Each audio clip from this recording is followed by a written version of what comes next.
दिल का दर्द बहुत बुरा होता है। रिश्ता टूट जाए तो इससे खराब कुछ नहीं होता है। जब रिश्ते, संबंध, रिलेशन खराब होते हैं या टूटते हैं ना, जिसका टूटता है उसी को पता चलता है। क्या उनके मन में तुम्हारे लिए कोई जगह है? क्या वो किसी से तुम्हारे बारे में बातचीत करते हैं? ऐसी जाने कितनी सारी कवायद मन में चलने लग जाती है। आधी रात में उठकर सिर्फ इस शब्द के साथ उनका नाम तेज बोल देना, उन्हें वापस आना ही पड़ेगा। वो पूरा का पूरा तरीका तुम्हारे साथ साझा कर रहा हूं।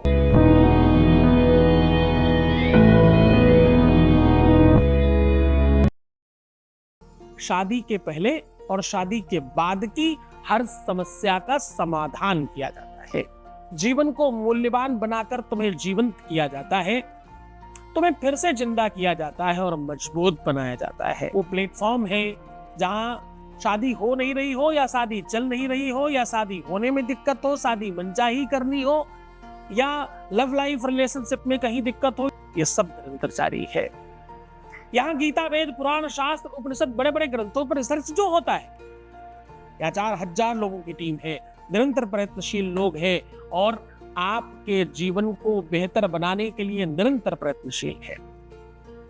आज की यात्रा उसी दिशा में आगे बढ़ रही है।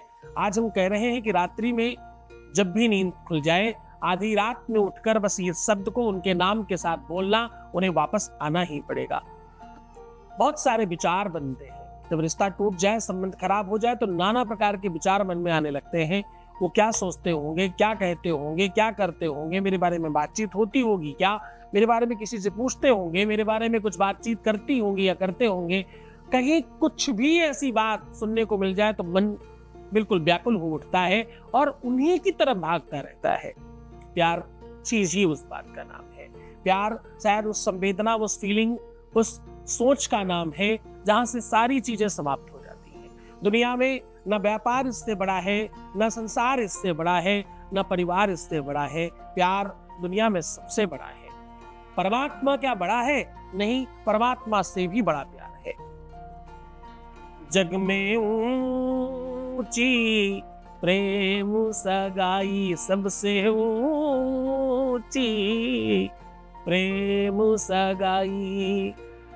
दुर्योधन घर मेवा त्यागी, साग विदुर घर खाई, सबसे ऊंची प्रेम सगाई। ऐसा भक्त लोग गाते हैं। ये सबसे ऊंची है प्रेम सगाई। प्रेम से बड़ा कुछ नहीं है। प्रेम वो मंत्र है, प्रेम वो साधना है, प्रेम वो बल है, प्रेम वो ताकत है जो आपको आपसे मिलवा दिया करती है। सामान्य से सामान्य इंसान खिल उठता है, श्रृंगारित हो जाता है। वो मानो फिर से कुछ बन जाता है। एक नई चेतना का जागरण है प्रेम, और एक अलौकिक शक्ति का प्रादुर्भाव है प्रेम।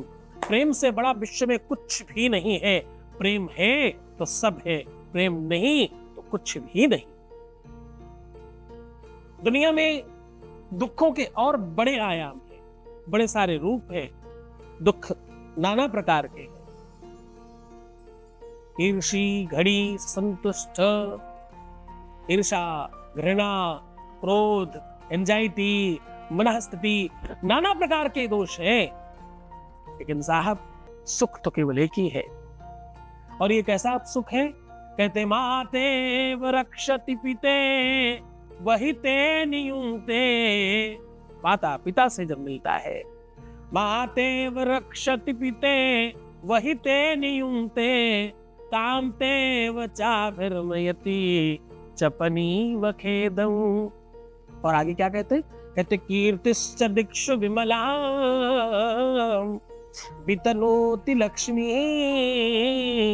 किम किम न साधयति कल्पलतेव विद्या।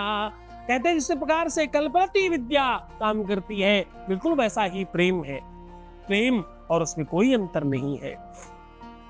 जैसा कल्प वृक्ष पेड़ के नीचे, वृक्ष के नीचे खड़े होकर जो भी मांग लिया जाए वो मिल जाया करता है, बिल्कुल प्रेम वैसा ही है। इंसान को इंसान बना देता है, श्रृंगारित और सजा कर खड़ा कर देता है, उत्कृष्ट बनाता है, मूल्यवान बनाता है, श्रेष्ठ बनाता है, ये सब प्रेम करता है। एक बच्चा पहले अपनी माँ बाप के लिए कुछ करना चाहता है, अपने भाई बंधुओं के लिए, अपने परिवार के लिए कुछ करना चाहता है। क्यों? क्योंकि प्रेम है उससे। एक पिता अपने बच्चों को बहुत कुछ पढ़ाना चाहता है, बहुत कुछ बनाना चाहता है। क्यों? क्योंकि उसमें प्रेम है। एक माता पूरे विश्व का सर्वस्व अपने बच्चों पर निछावर कर देना चाहती है। क्यों? क्योंकि उनमें प्रेम है। प्रेम की बागडोर चारों तरफ से खिंचती है, लेकिन सत्य मानना, ये सारी की सारी बागडोर आकर के एक बार एक समय पर एक ही स्थान पर केंद्रित हो जाती है। जो पति और पत्नी की बागडोर है, ये अंत तक जाती है, वहां कोई नहीं जाता। माता, पिता, भाई, बहन, जरा ध्यान से समझना, किसी की बुराई नहीं है, तुम सब भी उसी की श्रृंखला में हो। जो अगर तुम किसी के माँ बाप हो तो तुम भी कभी किसी के बच्चे थे। जरा ध्यान से समझना, माता, पिता, भाई, बहन, बंधु, सखा, ये सब एक समय पर छोड़कर चले जाते हैं। साथ रहता है अगर कोई, तो तुम्हारा जीवन साथी तुम्हारे साथ रहता है। कब तक? जब तक तुम्हारी मृत्यु नहीं हो जाए, तब तक। ये अटल सत्य है, मैं बिना आंखें मिलाए आपसे कह रहा हूं। धनानि भूमो पशुवस्त्यगोस्थे, धनानि भूमो पशुवस्त्यगोस्थे, भार्या गृहद्वार सखा श्मशाने, देहश्चितायां परलोकमार्गे, धर्मानुमोगक्षति जीवैका। पति और पत्नी एक साथ चलते हैं, इसीलिए धर्मपति और धर्म पत्नी कहा जाता है। हम लोग मिलवाते समय कहते हैं मेरी धर्म पत्नी सी है, मेरे पति देव है। इससे बड़ा रिश्ता नहीं है। जब प्रेमी बहुत उत्कृष्ट हो जाते हैं तो बिना विवाह के कहने लगते हैं कि हम दोनों एक दूसरे के पति पत्नी हैं।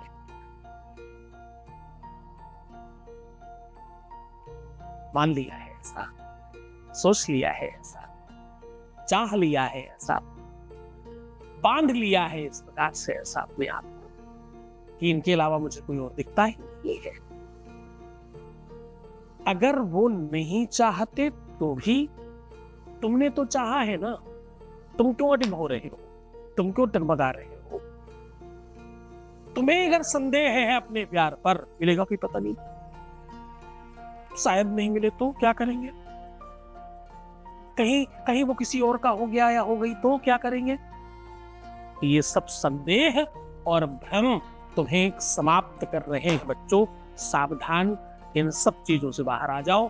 तुम उस धरा की लड़कियां हो, तुम उस धरा के लोग हो जहां पर सत्यवान और सावित्री की कथा रची गई।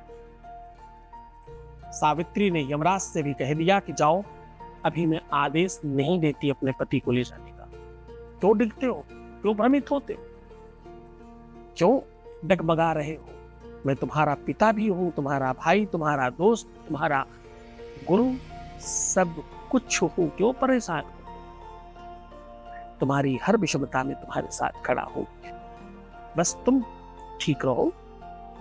तुम्हें अपना तो ख्याल रखना ही पड़ेगा मेरे बच्चों। मैं सीधा उपाय बता रहा हूं, सीधा साधन बता रहा हूं। ग्रह नक्षत्र भी अगर तुम्हारे विपरीत होंगे तो तुम जीत जाओ। ये भक्ति वेदांत सूक्त है।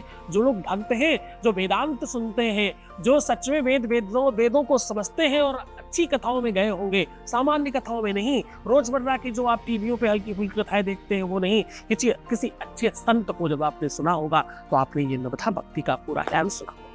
वैसे तो भागवत में आता है ये प्रसंग, लेकिन हर कोई उस प्रसंग को जीवान्वित नहीं कर पाता। कुछ अच्छे संत हैं जो इस नवथा भक्ति को बहुत अच्छी तरीके से आपको सुनाते और समझाते हैं ताकि आप जीवन जी सके उस नवथा भक्ति में। उसी नवथा भक्ति का 9 नंबर मिला रहा हूं मैं आज। ये 9 बार इस शब्द के साथ आपको बोलना है। आपका शब्द बोलने का जो तरीका होगा वो बहुत प्रेम से, बहुत आनंद से होना चाहिए। आपकी ये जो ठोड़ी है, जो दाढ़ी है, जो ये आपकी, इसको ना बिल्कुल नीचे जितना मैक्सिमम आप स्पर्श कर सकते हैं उतना स्पर्श कर लीजिए। कुछ लोगों की नहीं होगी पर उसमें कोई ऐसा पेन नहीं है, जितना मैक्सिमम कर सकते हैं उतना कर लीजिए। वज्रासन में बैठ जाइए, अपने पैर पीछे को मोड़ करके, और अपने हाथों को कमल पुष्प का आकार बना लीजिए, इस प्रकार से खुला हुआ। और अब मैं जो कह रहा हूं उसे बोलिएगा। अब कहना है स्निग्धम, स्निग्धम। ये शब्द थोड़ा सा क्लिष्ट है, एक आध बार आप रिपीट करेंगे तो बहुत आराम से बोल सकते हैं। इसमें वो सारे के सारे प्रमुख शब्द स्पर्श किए गए हैं जो नवधा भक्ति का सार है। इस शब्द के साथ अपने पार्टनर का नाम बोलिएगा। ये सिर्फ और सिर्फ 9 बार बोलना है। फिर से रिपीट कर रहा हूं। उसके बाद आप बस प्रणाम करके शयन कर जाइएगा। ये करना कब है? सोने के पहले नहीं, थोड़ा एक बार सो जाइएगा। रात में नींद खुलेगी ही खुलेगी अगर तुम संकल्प करके सो रहे हो कि मुझे रात में, अर्धरात्रि में या बीच रात्रि में उठकर मुझे ये उपाय करना है। आप यकीन मानो कि आपका सबकॉन्शियस माइंड आपके अलार्म से ज्यादा अच्छा तेज काम करता है।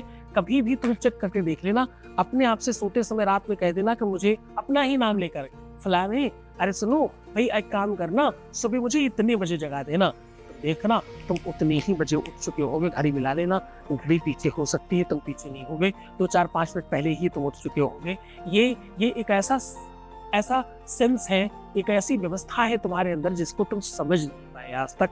समझने की कोशिश करोगे तो तुम समझोगे तुम्हारे अंदर बहुत तिलिस्म छिपा हुआ है। इस तिलिस्म में से एक पन्ना आज खुला है।